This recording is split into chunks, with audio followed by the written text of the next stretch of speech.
Hey guys, Anorganic Pixel here. Happy Easter. Happy, 420. Happy, Christ is risen. I'm playing some Deadlock. I'm actually playing 7. 7, I mean, let's be real. 7 is basically turning the game onto easy mode. I've played him here and there. He's definitely not a character I play a whole lot of. This is the build that I'm rocking, by the way. And, yeah, 7 is like one of those characters that is very, very easy mode, introductory level kind of stuff with Deadlock. He's a lot of fun to play, though. I will say, like has the ability to really put a stake in the ground, or really put out some damage in terms of defense and also in terms of offense. He's really a great all-round character. I honestly wonder if I'd be curious to know like how far along in the development cycle of making Deadlock when they made 7, or how they came about making 7 specifically. I really hope when this game does come out, we get those developer commentaries, because it would be very interesting to see what Valve's process was for the development and creation of some of these characters. I do know that like Kelvin, for example, used like assets from Half-Life 3 demo beta stuff at one point in terms of his like ice run thing. That's another character I've been playing a lot too, is Kelvin, and hopefully I'll do a video on Kelvin sometime in the near future. But for now, we're just doing 7. I'm with Lash here. To be honest with you, I really thought we were like dominating this lane early on, and I think we end up doing pretty good overall. In terms of the game that you're going to see today, I do pretty mediocre in terms of performance. This is definitely not the greatest 7 gameplay I've ever captured. Not sure how that Dynamo got away with murder like that. This is definitely not the best 7 game I've ever had in my entire life. I could have probably played another one and gotten like a better one, or played other characters. I have lately been just locking in terms of like the amount of characters that I have on the select screen. I don't know how most of you guys pick the characters when you have the roster enabled, but I am now doing the whole thing where I'm just like, I want to see just big roulette, putting money down on every number, putting money on black, putting money on like 7s, everything. I want to play something different. I want to play a new character. Occasionally, still getting those like Abrams games or Dynamo Haze games. But I'm trying to like play new stuff. I'm trying to like figure out some of the other characters and whatnot. And I hope that some of you guys are also doing that as well. I think this game's a lot more fun when you really experiment with a lot of the crazy capabilities that this game offers. And where you just saw there actually was actually an example of that. I don't really use the self-stun thing on 7 a whole lot. I should. And I tried doing that example. I don't know how the other team got away. Like that, look at the Infernus right now. He is so low. Dynamo's so low. We're so early on in the lane phase, though, it doesn't matter too much. And I am probably going to be talking a little bit about Deadlock during the lane phase. I kind of want to make these videos very podcast-esque, if you will. I definitely want to keep the main focus, and I think the gameplay for Deadlock is a lot of fun, but I would like to, every once in a while incorporate stuff, that other topics, other discussions, other things that I think are interesting and unique to talk about.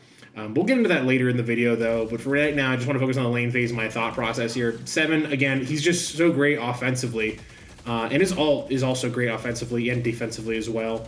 He's just, again, it just boils down to him being just a great all-around character. He is like the Mario of Deadlock, where if you don't know how to play the game, he is a great first entry. He's very streamlined. He's very straightforward. His only big negative is how big his head is. Getting critical hit as 7 is very common, and I think in this game specifically, I noticed that like I was taking damage like crazy, especially early on in this lane phase with Dynamo and Infernus. Dynamo hits like a truck with his pistol. Let's talk more about Deadlock, what's new and everything. So for one thing, they actually came out with an update early, like on Friday, I believe, of this week, and that update basically was a lot of buffs and also nerfs to certain characters. I to be honest with you, the only character that I play a lot that got a buff, surprisingly, I was very shocked to hear about that, was Haze. Haze got a really strong buff, and I guess it made her a little bit more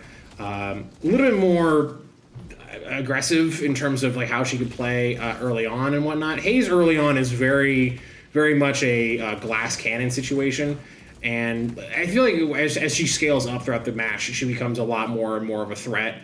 But now she's a bit more of a threat even early on as well. The one who got really nerfed, and a lot of people in the community are pretty upset by it, or saddened by that information, is is Bbop. But honestly, Bbop was getting kind of crazy early on. What a great punch right there, by the way. Good job. Bbop was getting really crazy early on, like fighting against Bomb Bbop, like in the beginning, the laning phase, as like certain characters like Haze or like Pocket or like Seven or even Dynamo really was just so obnoxious. It was just like, man, there were some cases where I remember playing against like Bomb Bbop early on in laning phases, and I was just like, that is such a ridiculous amount of damage that this bomb is putting on me. So, I don't know. I think that it's again, it just kind of boils back to the whole idea that we're still in such an early phase and they're really tweaking the characters. I think a lot of these tweaks, by the way, again, kind of go back to what I said in my last video, where I think Valve is trying to avoid having to do a draft class or draft pick thing within Deadlock. I think my other reasoning for that, or my other reasoning for thinking that specifically as well, is because they haven't implemented a draft thing yet. So again, I have no idea what Valve is thinking of. With that developer's commentary, I would love like a breakout of the alpha test and everything, and like kind of why and how they went about doing this alpha test that we're seeing here with Deadlock and everything. Because it is a very unique aspect about Deadlock with this game specifically, is that they're doing such a large... Valve is not notorious, but Valve is like very famous for doing tons of testing in the video games that they make. Like the amount of testing that Valve does is absolutely unreal compared to like other game developers. And this was a weird Dynamo ult, by the way. I don't know why he did this. He just got a little too hungry here. I do get away, but just by the skin of my teeth, honestly. And I wish I could help my Lash, but I'm just so low. I really don't want to kind of peek out. Even with my ult, that would be a little bit of a risky situation. But yeah, I mean, Valve, again, going back to what I said a minute ago, Valve is like really big into testing and whatnot. And this is basically them doing a test with like hundreds of thousands, tens of thousands of gamers and whatever all at once. So I don't know. It's interesting to see. We're still fairly early on in it, and honestly, my one worry that I have is that when the game finally comes out, I'm going to be like, no, I kind of like the testing period. I like the period of time when I didn't know what I was getting into, and the game would just, on a whim, remove a whole lane or like totally revamp a character or add a bunch of new characters all at once. I don't know if we can anticipate the same level of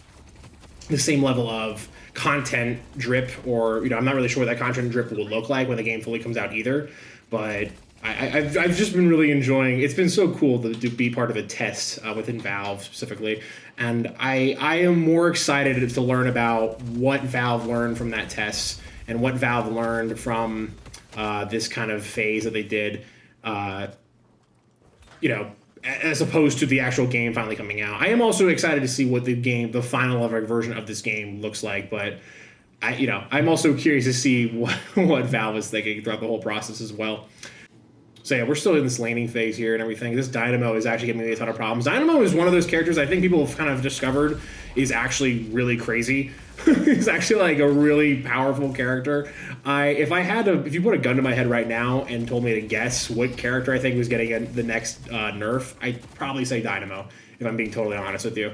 But we'll see though. I don't know. Dynamo again, I think he's very much a support character, and I think his performance, like Haze, really relies on how good your team is. That's not saying much. You could say that about any character, really. Your team really makes up the DNA and the genetics of your, the overall quality of your match and everything. But I mean, Dynamo specifically, I think that his ult, like for example, it requires your team to kind of be cognizant and aware of what's going on around you, and to help kind of bounce off of the move that you made here.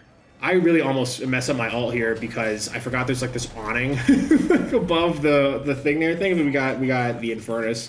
I'm very fortunate that my partner in this lane right now is actually Lash, because him and Dynamo are probably the best to combo in terms of ults with Seven's ult. And we're gonna putting a stun on Dynamo though, really risky situation with Seven, honestly, because Dynamo has the ability just to totally negate.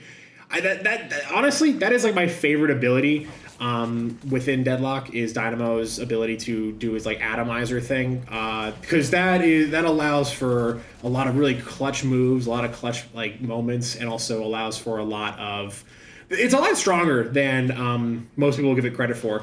I made a video talking about Dynamo, which is probably aged at this point now because Dynamo has been updated and the map's been totally updated as well. But I do recall in that video I said that is probably like Dynamo's best ability is like quantum atomizer thingy-majigger or whatever. Totally mess up the farming here, by the way. Nice job, Seven.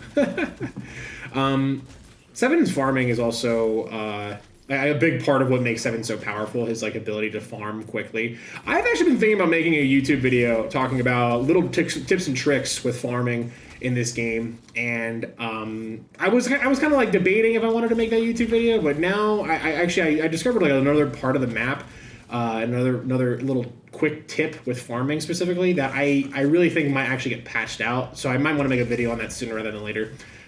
I really hope that we get another major update with Deadlock, maybe within the next like month or so. I don't really care that they don't come out like on a weekly or monthly basis. I don't. Again, we're in a test period. I think Valve is trying to focus on other aspects of Deadlock besides, putting out a big content drip. The game's not even out yet, and that's another thing too. Is I wonder what the actual content drip of this game's gonna look like. Will we have like XP that you can earn? Is there gonna be like little costumes that you can earn based on the XP you have? Another big one that a lot of people are really focused on as well is the microtransaction aspect of Deadlock and what that's going to look like. To be honest with you, I'm not too excited about that. This Haze, way too aggro, by the way. I had to kind of hide a little bit here. And I think I popped my ult here, or I might have, yeah. Honestly, Infernus's fire just got me there. What can you do? We kind of got ganked there by Haze and everything. And Haze is a really scary character to have gank you. But going back to what I was saying a minute ago about the cosmetics and microtransaction stuff, God, I love Deadlock so much, and I love the style, I love the artwork and everything.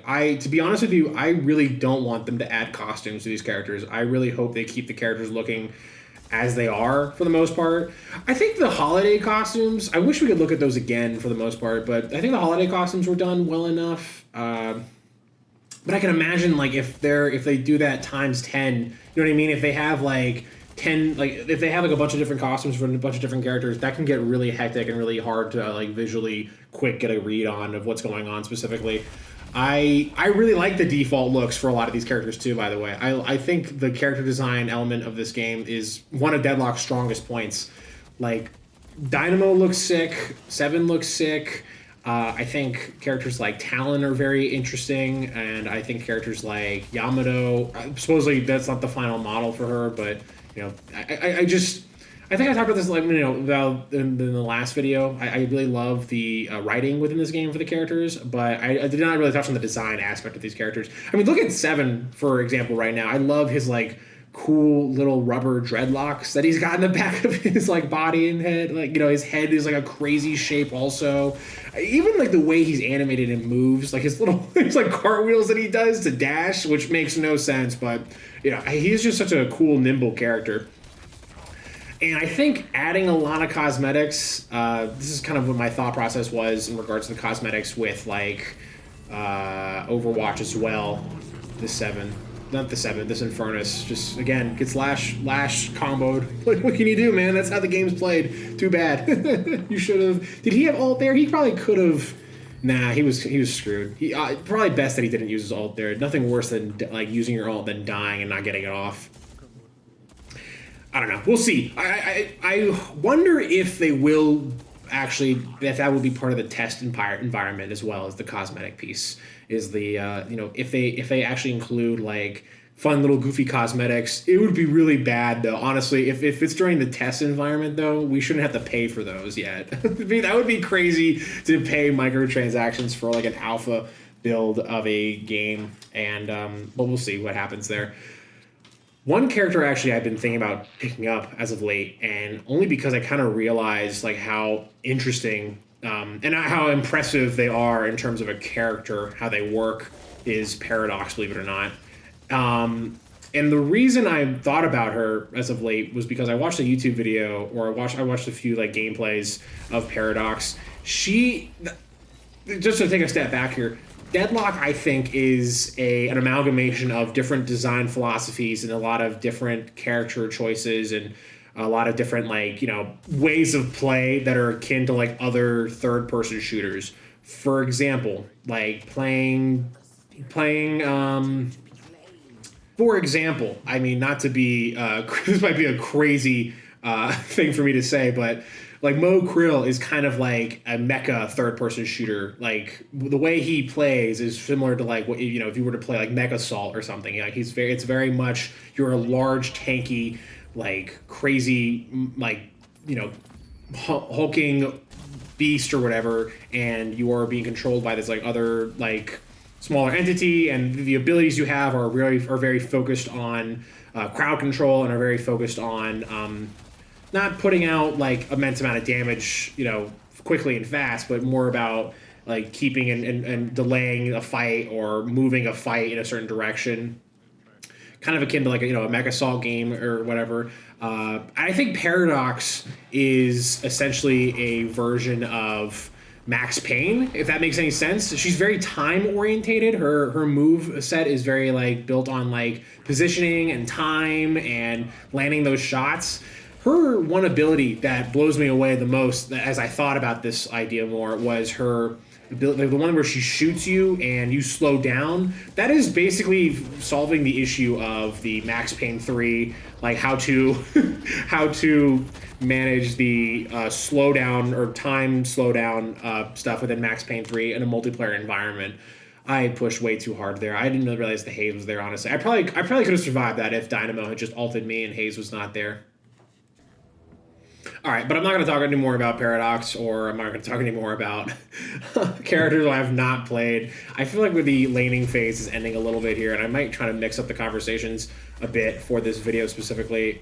These videos, by the way, the last one got like about 1.5 thousand views, 1K views or whatever, 1,500 views, I don't know. But I would think, by the way, thanks for watching. If you watched that video and watched this one, I think what helped that one tremendously was the title of the video a bit here and there. I want to keep these videos, obviously, about Deadlock. I want to keep them very concise about the gameplay you're seeing here, and even talking a bit about, my process or my thought process with like how I'm playing the game specifically. But I think it'd be cool too, is to make these videos talking about like other topics. I will admit I don't know if the audience would like that or not. I will admit my last video had it was pretty on the fence in terms of likes and dislike ratio. Not sure how that Haze got out of that alive. I'm also not sure how this Guardian is not dead yet. I could have sworn, I don't know. Seven's ult is weird sometimes. Seven's ult just sometimes like kicks way too much ass or doesn't kick enough ass. Yeah, so like the like to dislike ratio of my last video was pretty mixed. There was a majority of likes, but not by much. That's okay though. I don't really care much about the like dislike ratio piece. I honestly though I would say that like it'd be nice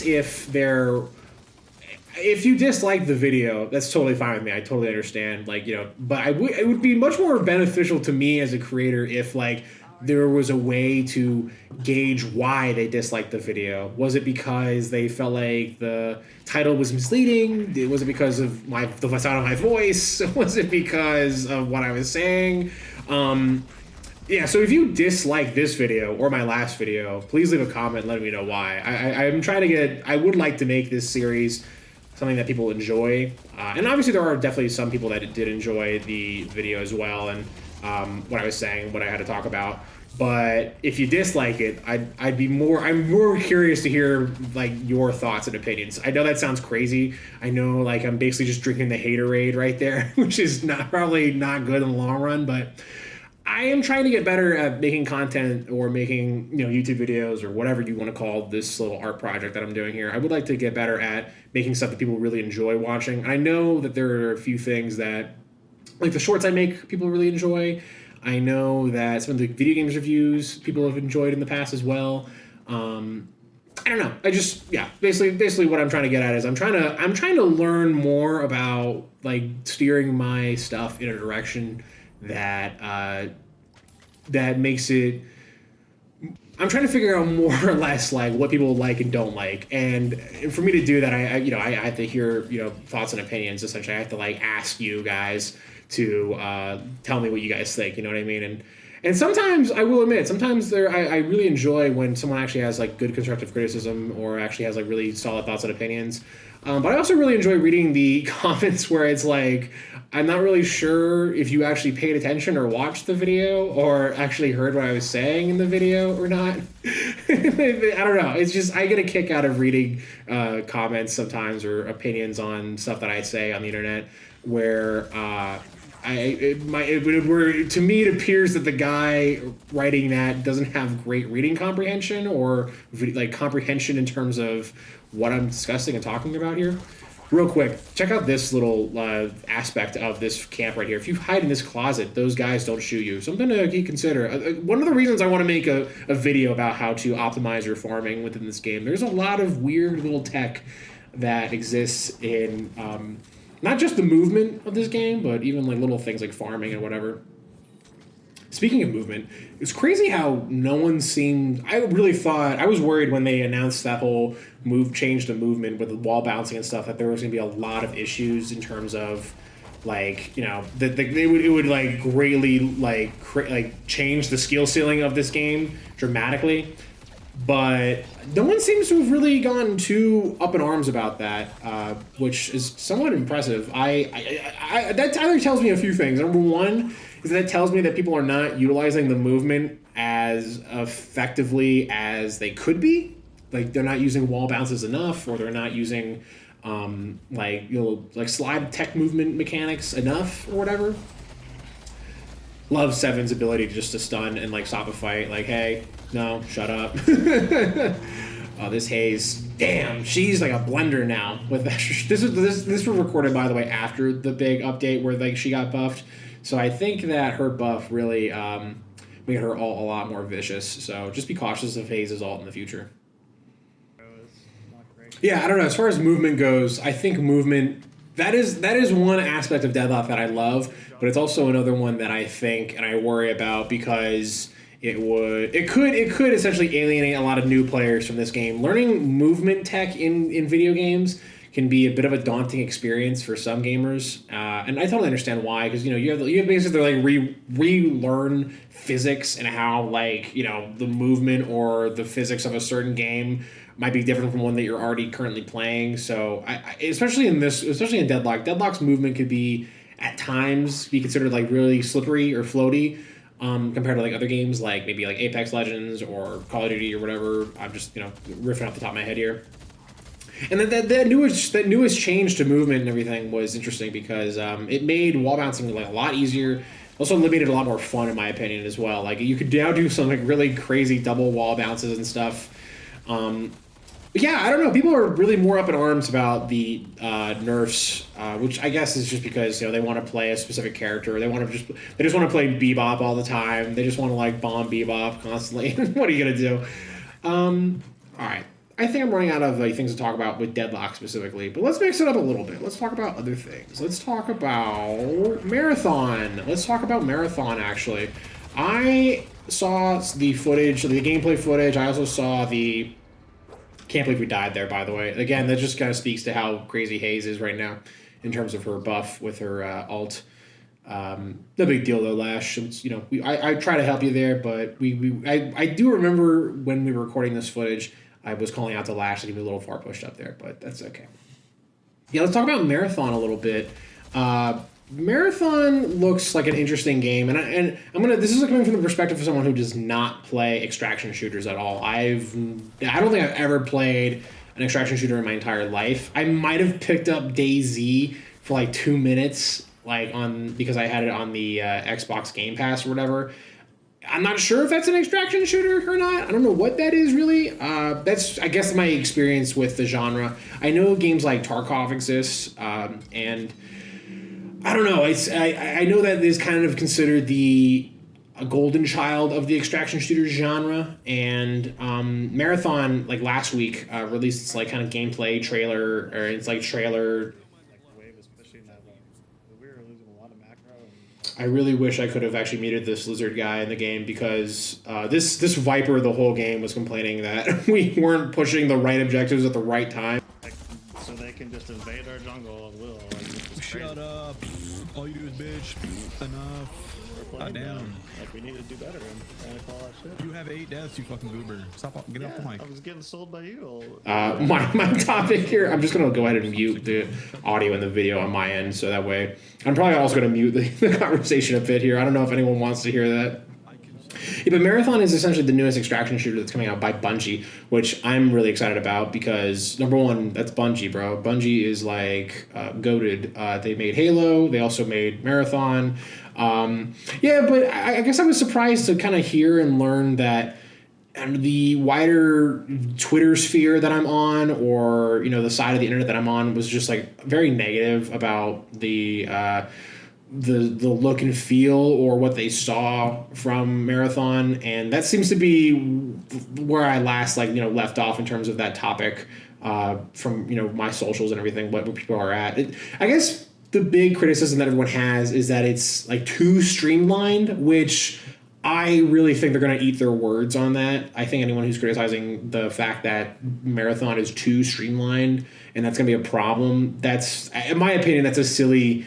I think one of the biggest things that gatekeeps people from playing Tarkov is how unstreamlined that game is, which is fine if you're into that thing. If you're into, like, a mil sim type of shooter, and you want to have that experience, like, you know, in the form of a as close to life as possible, like, type of mil sim, totally cool. I think that's awesome. I would personally prefer to play a game where it is not a one-to-one recreation of, like, real world physics and real world, like, you know, bullet velocity and all that stuff. That's not really what I'm after personally.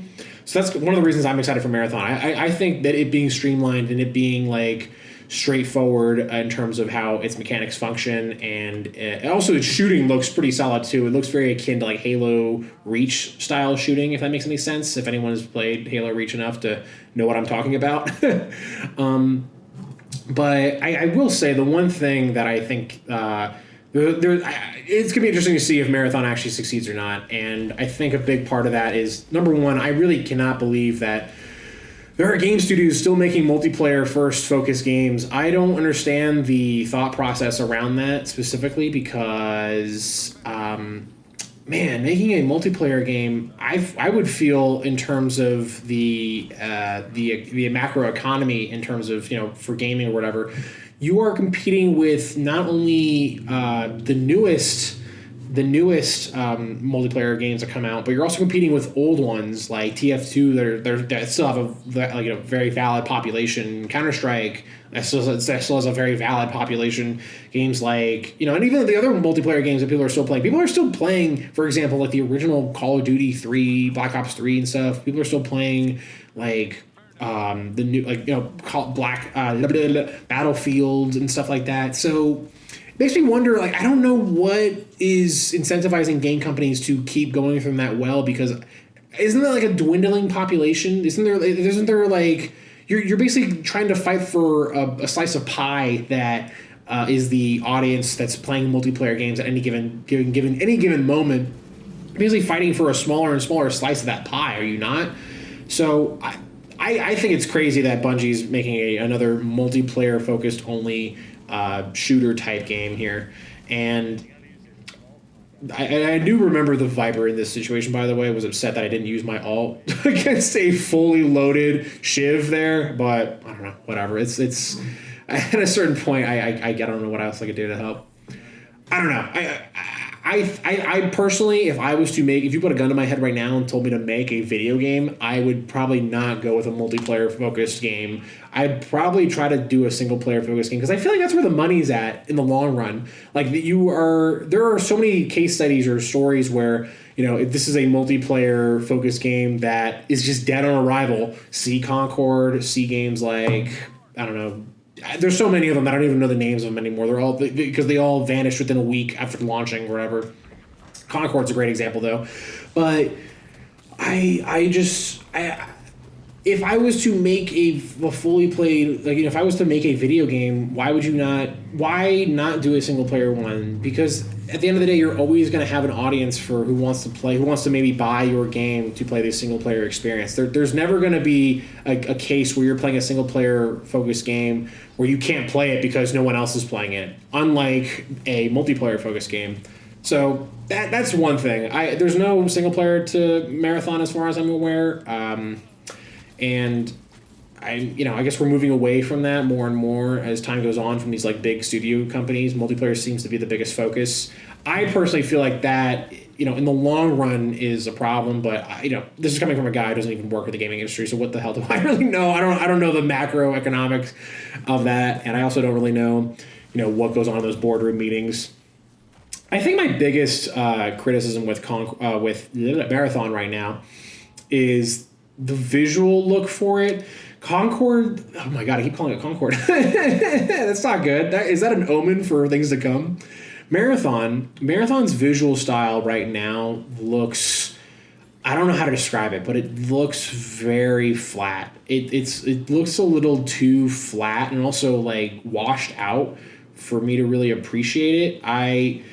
I know they showed like a few clips of like gameplay and like footage there, and I might even put like some examples on the screen here of what I'm talking about, like just some screenshots.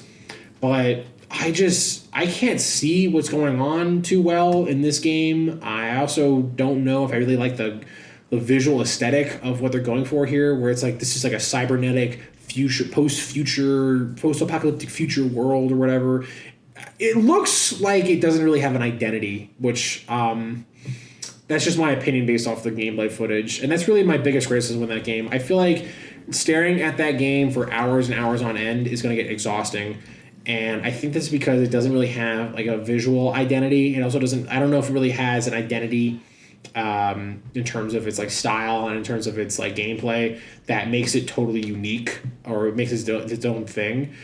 I don't think every game has to be, so unique to the point where there's no other game that's like it. It's totally cool if a game wants to kind of copy or, take inspiration from other types of games or whatever, or other types of like media and footage or whatever. But with Marathon specifically, it seems that what it's taking inspiration from is literally every other AAA game to the point where I don't even know what I'm looking at anymore. I don't even really know, you could honestly show me a photo of Marathon and tell me, oh, this is the newest update for Apex Legends, and I'd probably believe you. I'd probably be like, I guess, yeah, I don't know. Sure, maybe. Who knows, though? Maybe when the game comes out, there will be a little bit more that we see about Marathon specifically that maybe proves me wrong about that. But from what I've seen so far, one thing I am actually excited about, though, with Marathon is how small the map size is. I really think that the era of big maps, big expansive maps and crazy ways to navigate those maps is a little bit over. I hated how big the map is in Fortnite or how big the map is in Apex Legends, because I feel like most of the time you're just wandering around lost and not knowing where anyone is, or you're getting sniped by a guy who's a whole 2 miles away or whatever. But who knows? Again, I have not played Marathon yet. I am debating about playing the alpha or whatever when it comes out. I will say one aspect of Marathon that I think could save it in terms of my biggest criticism with it so far, and that criticism again is just the lack of an identity, a Marathon identity. I think what gamers would want to do to create an identity for that kind of game is that Bbop hook was nuts, by the way. That Bbop hook was so brutal. I think players need an outlet to express that identity through the game itself. And if I was to join that boardroom at Bungie tomorrow and tell them hey guys, here's what I think we could do to make gamers feel connected with their loadout, make players feel connected with their character that they're playing as, make players feel connected to the world of Marathon, which by the way hasn't had a game in almost 20 something years or whatever. So we're in a weird way, we're kind of starting fresh with Marathon, even though it is an existing IP.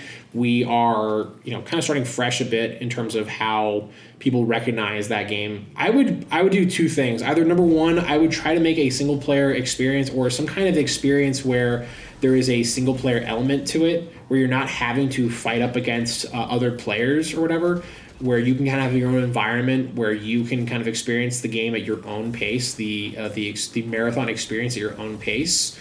Why is that? I think one issue with multiplayer games is that, players interact with those multiplayer games with other players. And that could be either a really positive experience or one of the most brutally mean-spirited or jaded experiences possible as well. Because, for example, like let's say you're playing Deadlock for the first time and you join a game and, your first interactions are with a bunch of people who are calling you slurs. That's not a great way to truly get the value out of Deadlock. Like Deadlock or any other kind of game like that. When you're interacting with other players, when you're interacting with the other people, and that experience can be negative, that ultimately affects your experience when it comes to playing the game as well. So the single player experience kind of fixes that. Here's one thing too I'll argue also is that I don't think the single player experience, if they were to go down that route, down in the long run or whatever, I don't think the campaign needs to be like an 8-hour, 10-hour campaign. I'd be totally cool if there was a version of like a marathon campaign that was a 4-hour, 2 to 3 hour experience. I think that'd be sick. Like kind of like a Resident Evil style campaign where maybe you like load in and like the gameplay loop is quick enough to where you can get through the actual campaign in like an hour, 2 hours or whatever. That'd be kind of sick. I don't know. Option 2, if you want to have players develop an identity, hear me out on this one. This one might be a little crazy. This one might be absolutely hog wild nuts or so smart and ingenious that Bungie right now is lifting it from from this video as we speak. I think that if you made a little hub for the player or like something that the player kind of directly owns, whether that be like, hey, this is my like marathon crib or whatever, this is my MTV marathon crib or whatever, this is like my spaceship, this is my outfit, this is my like customizable like hub world or whatever, that would be sick too. Like imagine if Marathon had like almost like a bit of a Animal Crossing style like hub world that you, the player, owned, and like you basically could show off to like other players as well. Like they have like a little like hub area or like something to grind for, where you have like trophies to show off or have like little trinkets to show off to other players to show your dedication to the game itself, and also kind of also express yourself with how you like lay that out or what you're customizing and whatever. I just think that Marathon needs to have I don't think the identity for Marathon could be load into the world and kill guys. That gets old after a while. That gets very tiresome and like boring after a while. Just being like, oh, the only thing I could do in this game is just get into fight, like kill people and like shoot guys. Like like, oh yeah, load in, extract, pull this stuff out. I think what you're describing at that point is like a job. I don't know if gamers want another job game. I don't know if gamers want like another game where you have to like coordinate and like get like stuff together, and I have to like load in and get my loadout ready just so I could do my job better. It would be nice if like there was a. It would be nice if there was a. Like kind of what I was talking about earlier with that, like some kind of like customizable aspect that made either the Marathon experience uniquely yours. This was a very interesting move on my part as 7 here. I was really kind of actually hiding to like pop an ult here, but it turned out we didn't really need it that much, so no big deal there. We ended up like winning this game pretty solidly here. Like I said before, I don't think I performed my best 7 game ever, but and this is kind of where where I always like kind of struggle with at the end of Deadlock matches, because I'm never exactly sure when I should fully push in or commit to pushing in to like win the game and whatnot. But we ended up pushing. The other team just kind of got baited in with that urn, and we ended up kind of pushing in here and winning here, popping my ult to get this thing down quicker. But yeah, that's my overall comments and topics on the game that you're seeing here today, as well as Marathon. If you want me to do a more in-depth exploration of Marathon, if you made it this far into the video, just drop a comment. If anyone leaves a comment asking for a Marathon video, I would gladly do it. I'm still in the spaghetti wall throwing phase of my YouTube channel, and I'm not really sure what you guys want to watch or what you guys want me to make or what you guys like when I make. But other than that, hey guys, thanks for watching. Please like and subscribe. Let me know your thoughts on this video, and have a good rest of your day. Happy Easter. Bye.